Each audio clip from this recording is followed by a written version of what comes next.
최근 전 세계적인 코로나 확산 국면이 다시 심화되고 있는 가운데 한국 역시 이러한 흐름을 피하지 못하고 있습니다. 한국의 1일 신규 확진자 수는 5천에서 8천 사이를 보이고 있습니다. 지난 7월부터 시작된 4차 대유행이 5개월째 잡히지 않는 것인데요. 이로 인해 시행한 지 약 한 달 지난 위드 코로나에도 큰 변화가 생기고 말았습니다. 정부는 특히 수도권의 사적 모임 허용 인원을 현재의 6명에서 다시 4명으로 줄이고 다중이용 시설의 영업시간 역시 단축하는 방안을 발표하였는데요. 우리 사회가 또다시 거리두기 사회로 진입하는 것이죠. 물론 이것은 극악의 상황을 막기 위한 최선의 조치일 것입니다. 당장 한국의 각 병원이 보유한 중환자실의 40~50%가 코로나19 중환자에게 할당되고 있는 상황인데, 만약 지금의 코로나 확산세가 안정되지 못하여 위중증 환자가 1000명을 넘어서게 된다면 그때는 코로나 이외의 중환자들에게 시기적절한 치료가 이루어지지 못해 심각한 의료 붕괴 위기를 맞이할 수 있기 때문입니다. 최근 코로나19 위중증 환자는 900명을 넘어선 상태이고 매주 평균 20% 안팎으로 늘어나고 있는 추세이기에 지금 당장으로선 거리두기 방역 이외에는 딱히 효과적인 처방을 내리기 어려운 것이 현실이죠. 대다수 국민들은 이러한 국내의 현실을 충분히 이해하고 있습니다. 코로나19 위중증이 있어도 병원에 입원하기도 힘든 다른 나라와 달리 세계 최고 수준의 의료 접근성을 지닌 우리나라는 위중증에 빠진 국내 환자를 방치할 수도 없는 노릇이기 때문입니다.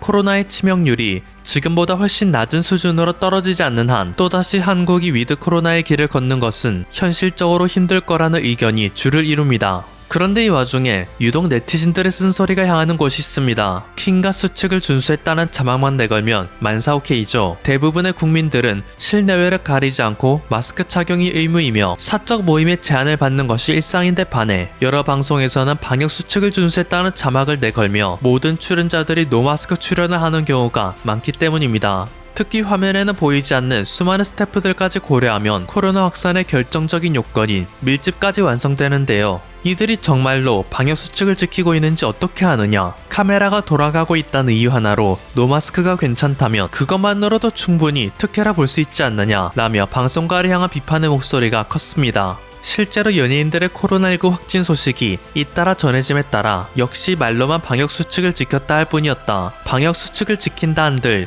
약간의 구멍만 생기면 집단 감염이 터지는데 언젠가는 벌어질 일이었다라는 네티즌들의 쓴소리가 이어졌죠. 하지만 이 와중에도 유일하게 모든 이들의 비판에서 예외가 되고 있는 인물이 있는데요. 유느님, 국민 MC라는 명칭으로 우리에게 더 익숙한 대한민국 최고의 공인 유재석입니다. 심지어 그는 지난 13일 코로나19 확진 소식이 알려졌음에도 불구하고 오히려 네티즌들에게 호평을 넘어선 존경의 시선을 받고 있습니다. 그리고 그 이유는 그가 코로나19 확진 판정을 받게 된 경위에 있는데요. 그의 소속사인 안테나뮤직에 따르면 그는 지난 9월 말 코로나19 백신 2차 접종까지 마친 상태였으나 12월 11일 코로나19 확진자와의 밀접 접촉 통보를 받고 즉시 1차 PCR 검사를 진행하였습니다. 그런데 이때 결과는 음성으로 나왔기에 그는 수동 감시 대상으로 분류되었죠. 이후 강화된 방역 지침에 따라 13일 오전 2차 PCR 검사를 진행하여 양성 판정을 받게 된 것인데요. 중요한 건 그가 이 1차와 2차 검사를 받던 사이의 행보에 있습니다. 우선 그는 11일의 1차 검사에서 음성 판정이 나왔음에도 불구하고 외부와의 접촉을 최대한 자제하였습니다. 연예계 대선배인 이경규의 딸 결혼식에도 참석할 예정이었지만 코로나19 확진자와 밀접 접촉했다는 이유로 이경규에게 양해를 구하고 불참하게 되었죠. 이날 열린 이경규 딸의 결혼식은 수많은 인기 연예인들이 모여들어 큰 주목을 받았었는데 자칫하면 수백 명의 집단 감염 대참사가 벌어질 뻔했던 것입니다. 또한 유재석은 2차 검사를 하기 전 국내 간판 예능 프로그램인 런닝맨의 촬영도 예정되어 있었는데요. 그가 단독 MC로 나서고 수많은 촬영팀이 있는 만큼 갑작스런 펑크를 낼 순 없었기에 일단 현장에 가긴 했지만 혹시나 싶어 차에서 내리지 않고 자가진단 키트 검사를 실시했습니다. 그리고 이때 나온 결과에 이상이 있었기에 그는 그 길로 2차 PCR 검사를 받으려 향했고 그 결과 확진 판정을 받게 된 것입니다. 덕분에 런닝맨의 다른 출연진, 스태프와는 일절 접촉이 없었죠. 이를 보고 네티즌들은 정말 자기관리야 배려의 끝판왕이다 라며 극찬을 멈추지 않고 있는 것인데요. 물론 애초부터 방송가의 방역을 아니 곱게 보고 있던 일부 네티즌들은 이건 너무 억지 신격화 아닌가, 유재석이 진짜 대단한 인물인 것은 모두가 인정하지만 코로나 확진자와 밀접 접촉을 한 상태에서 당연한 행동 아닌가 라며 유재석의 행동이 당연했다는 의견을 내기도 합니다. 하지만 또 다른 네티즌은 우리는 유재석이 양성 판정을 받았다는 결과를 보고 나니 그가 당연한 행동을 한 것처럼 느껴질 수도 있다. 하지만 만약 내 스스로가 2차 백신 접종까지 마쳤고 확진자 접촉 후 실시한 검사에서 음성까지 든 상황이면 충분히 괜찮다는 생각을 했을 것 같다. 더군다나 나와 수십 년을 함께해온 선배의 중요 행사인데 약간의 우려가 있다는 이유로 불참하긴 어려울 것 같다. 여기서 수많은 사람들의 선택이 갈릴 것이다 라며 모두들 그게 당연한 행동이라고 생각할 수는 있지만 시간이 지나서야 당연하다고 여겨지는 그 행동을 선택한 게 유재석이 국민들로부터 오랫동안 사랑받는 공인이 된 가장 중요한 원동력이라고 말합니다. 딱 한 번쯤은 현실과 타협한 예외 상황을 만들 법도 하고, 만약 그가 결혼식에 참석하고 런닝맨 촬영에도 임하여 집단 감염 사태를 일으켰다고 하더라도 이후 모든 상황을 전해들은 국민들이 그의 입장을 당연히 이해해 줄 것이라는 것을 유재석 본인도 모를 리가 없었을 것입니다. 하지만 오히려 그것을 알기 때문에 더더욱 자신을 엄격한 기준으로 놓아야만 했던 것이 그의 선택이었던 것이겠죠. 그리고 유재석은 현재 코로나19의 장기화로 인해 의료진이 고통받고 있다는 사실을 누구보다 잘 알기에 더더욱 자신에게 일말의 여지도 줄 수 없었을 것입니다. 코로나19로 인한 하루 사망자가 100명에 육박하고 위중증 환자는 1000명에 가까이 가자 2년 가까이 사투를 벌여온 한국의 의료진들은 죽을 지경입니다. 당장 서울의료원의 경우 최근 내과 계열인 진료과부터 정형외과, 산부인과 등 외과 계열에 이르기까지 퇴사 명단에 이름을 올린 전문의들이 부쩍 늘었다고 하는데요. 오랫동안 피로감과 우울감에 시달리면서도 정작 환자들을 제대로 돌보고 있지 못하는 무력감이 이들로 하여금 자포자기에 이르게 만들고 있는 것입니다. 한 의료진은 감염병 전담병원으로 2년을 버티다 보니 끝이 보이지 않는 악순환의 고리를 버텨낼 자신이 없다며 참담한 심정을 토로했습니다.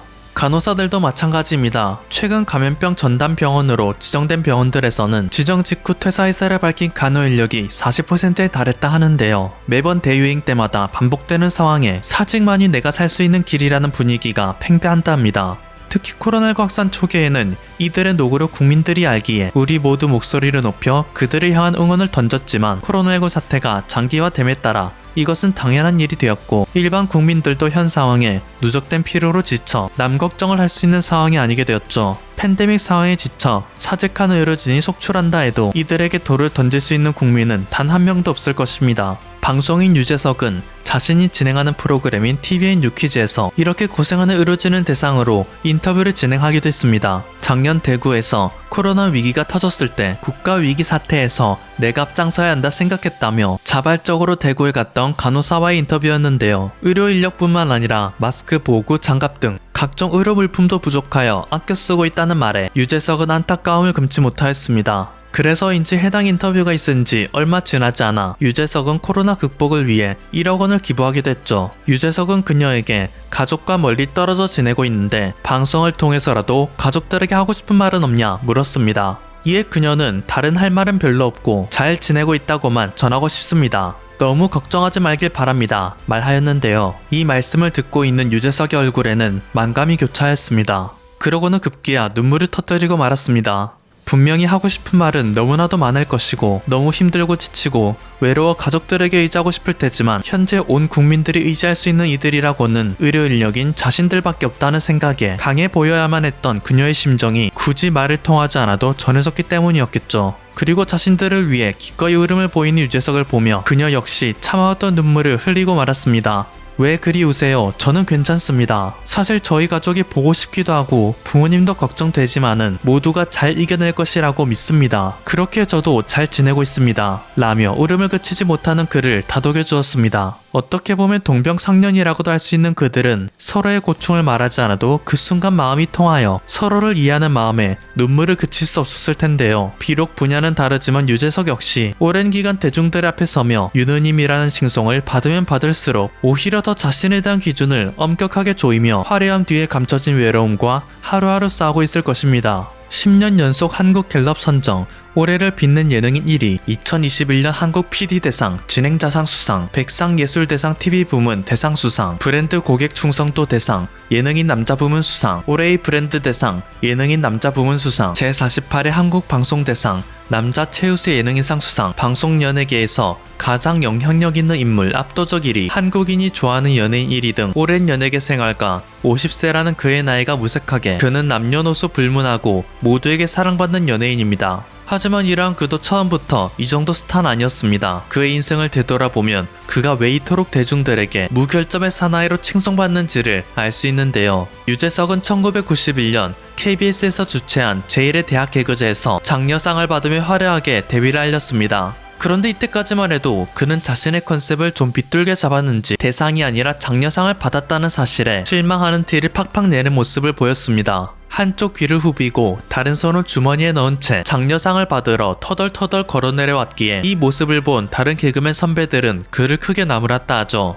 유재석 본인조차 이때의 자신을 회상하며 나는 정말 철없고 또 건방진 사람이었다 말할 정도였습니다. 그래서인지 그는 하는 일마다 모조리 실패하며 방송국에서는 찬밥 신세를 면치 못했는데요. 동기였던 김국진, 김용만, 남희석, 박수홍 등은 데뷔하자마자 큰 활약을 하며 스타덤에 올랐던 것에 비해 유재석은 너무나도 가혹하고 긴 무명 시절을 보내게 되었습니다. 선배 개그맨들은 카메라 울렁증까지 갖고 있던 유재석을 얕잡아 보며 틈날 때마다 그의 자존감을 깎아내리는 발언을 하기 일쑤였습니다. 당시 유재석은 설상가상으로 집안의 가세도 기울어 주머니에는 단 한 푼도 없는 가난한 시절을 보냈는데 선후배 동료들과 회식을 할 때 한 선배는 그를 향해 야, 넌 돈 좀 갖고 다녀라. 네가 거지냐며 꼽을 줄 정도였죠. 모두의 앞에서 망신을 당한 유재석은 펑펑 울었다고 하는데 그때의 서러웠던 감정은 아직까지도 그의 가슴속에 남아있다 합니다. 얼마 후 그는 52사단에 입대를 하게 됩니다. 그런데 또 하필이면 그의 입대 동기는 배우 이정재였다 하는데요. 이미 한국에서 가장 핫한 배우 이정재를 곁에 둔 그는 무명 희극인에 불과했던 스스로가 얼마나 초라하게 느껴졌을까요?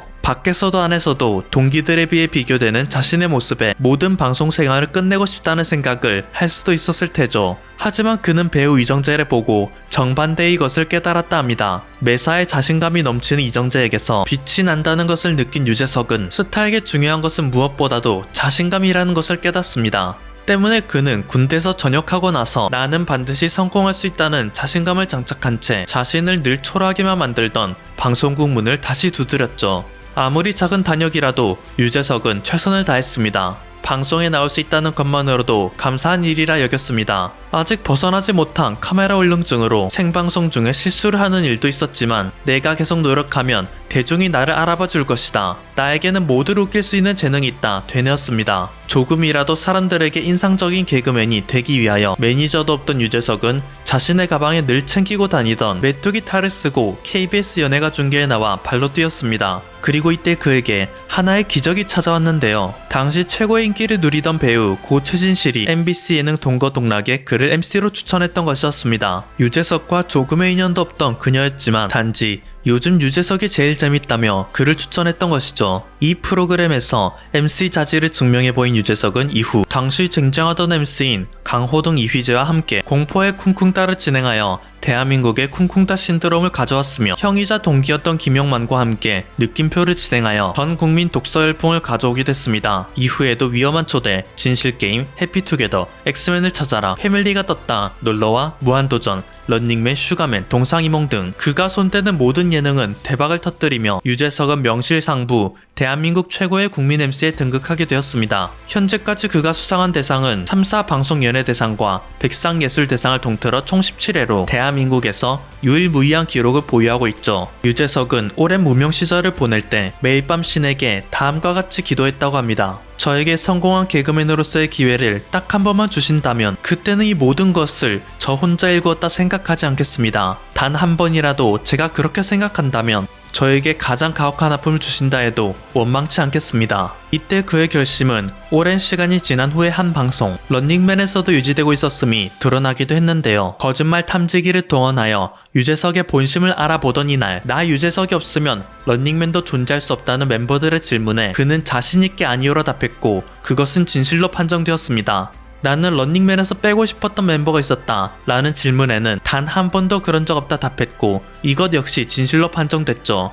그는 거칠애가 아니라 진심으로 자신들이 진행해왔던 모든 프로그램들은 유재석 혼자가 아닌 다른 동료 연예인들과 함께 이룬 것이라고 믿어왔습니다. 오히려 유재석은 다른 동료들을 그만큼 믿어왔기에 그들의 능력을 10분 살려 재미를 이끌어내는 조화로운 진행을 할 수 있었던 것이라 할 수 있을 것입니다. 그런데 이러한 그의 진행 스타일로 인해 그의 인생에는 최대의 위기가 닥쳐오게 됐습니다. 2004년부터 2016년까지 유재석은 최고의 전성기를 누렸지만 그 이후에는 그가 진행하던 프로그램이 영 좋은 성적을 못 거두었죠. 해피투게더, 놀러와 등은 저조한 시청률로 인해 폐지되고 말았고, 그의 대표 프로그램이자 대한민국 최고의 예능이던 무한도전은 매일같이 시청자들의 질타를 받으며 갈팡질팡하다 끝에는 모두가 지친 상태로 어영부영 종영을 맞이하게 됩니다. 이때 당시 그에게는 이런 평가가 내려지기도 했습니다. 그에게는 사생활 등의 문제점이 없는 반면 진행 능력은 어느 정도 출중하니 방송가에서 MC로 기용하지만 예능인으로서 가장 기본적인 소양인 재미는 없는 게 사실이다.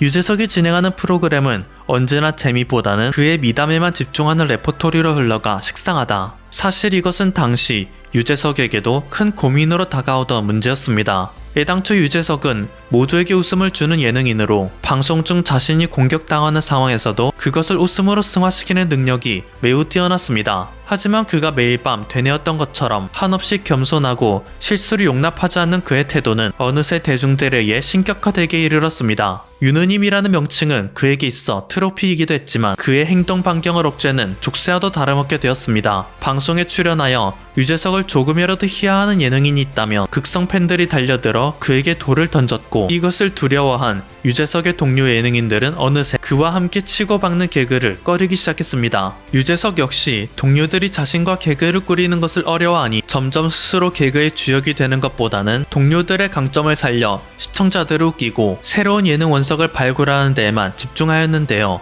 그렇다 보니 이때의 그를 향해 재미없다 평가하는 시청자들이 다수 생겨났던 것이죠. 하지만 이후 시간이 흘러 무조건적인 겸손보다는 솔직함이 더욱 각광받는 사회적 분위기가 되자 유재석은 저평가되던 자신의 강점을 크게 살려 시청자들에게 또다시 큰 웃음을 주는 예능인으로 부활했습니다. 런닝맨에서는 아끼는 동료 출연진들과 서로 뜯고 뜯기며 시청자들에게 원초적인 웃음을 안겨주고 있으며, 유퀴즈에서는 조세호와의 티키타카로 환상의 호흡을 보여주고, 무한도전 시즌2라 불리는 놀면 뭐하니에서는 옛 동료들을 초대하기도 하여 그때의 호흡을 다시 보여주기도 하고, 이전에는 하지 못했던 새로운 도전도 하며 대한민국 예능의 르네상스를 불러오고 있는데요. 유느님이라 칭송받으며 매일같이 큰 부담감을 안고 살아갈 유재석, 대한민국 최고 인지도를 지닌 공인으로서 누구보다도 자신의 삶에 엄격해야 함을 다짐하는 유재석. 하지만 그러면서도 개그맨 유재석의 본질을 되뇌며 늘 어떻게 하면 시청자들에게 웃음을 안겨줄까 노력하는 유재석, 공인 유재석이 아닌 개그맨 유재석의 길을 응원합니다. 지금까지 퍼플튜브였습니다. 여러분의 구독과 좋아요 그리고 알림 설정은 콘텐츠 제작에 큰 힘이 됩니다. 감사합니다.